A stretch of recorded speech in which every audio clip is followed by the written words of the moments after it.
Hi, this is Anthony Ogley, and what I want to talk about at the moment is authenticity. As you know, it's a real big word at the moment. A lot of people are really sick of bullshit. People are yearning, longing for connection, longing for honesty, longing for stuff that doesn't just make them feel happy and some kind of temporary relief. Instant gratification. People are seeking more depth. They're seeking out deeper, more real, profound transformation in life, in work, in relationship. And so, authenticity is now a very often used word. The thing with that is, for me, it's another word that I find often used, rarely defined, and it's so rare that people talk about what it means and what it takes to be authentic. Because often, in order to be true to yourself, in order to be true to the impossible vision that you have for the world that you want to create, in order to be true to your values, your own personal integrity,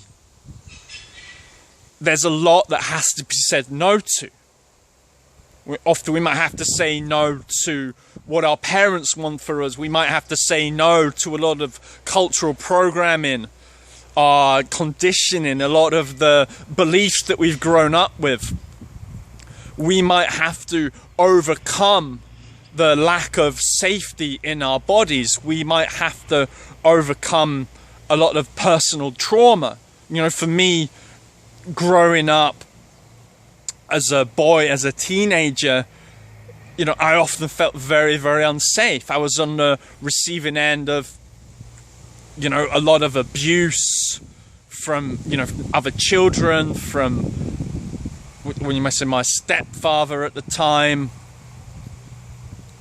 And, when he left my mother, then his son, her son, the woman that he left my mother for, her son, happened to be older and much bigger than me. It wasn't pleasant. So in order to be authentic, it means being, safe enough to stand up and then be outstanding. Because we have to be able to stand in our own power. We have to be able to face and look at the patterns that are running. We have to look at the challenges in the world. We have to look at the people, Gandhi, Martin Luther King, John Lennon to some extent, people who, and they're just the famous examples, but people who stepped up, stood up, spoke out for what they believed in, got fucking killed for it. Because the people that I want to serve, the people that I work with, are often creating new and, more brilliant, more beautiful, more connected things.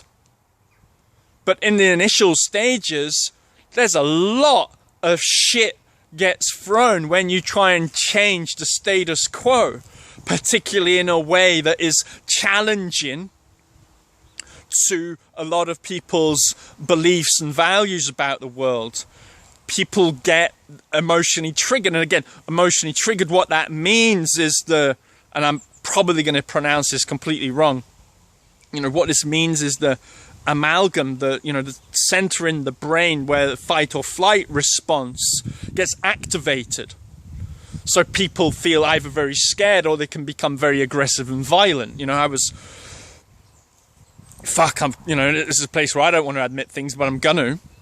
So I was talking with the mother of my daughter yesterday, and it flipped into this dynamic of this polarized argument where I become aggressive, she becomes incredibly scared, and we just end up not being authentic and throwing crap at each other.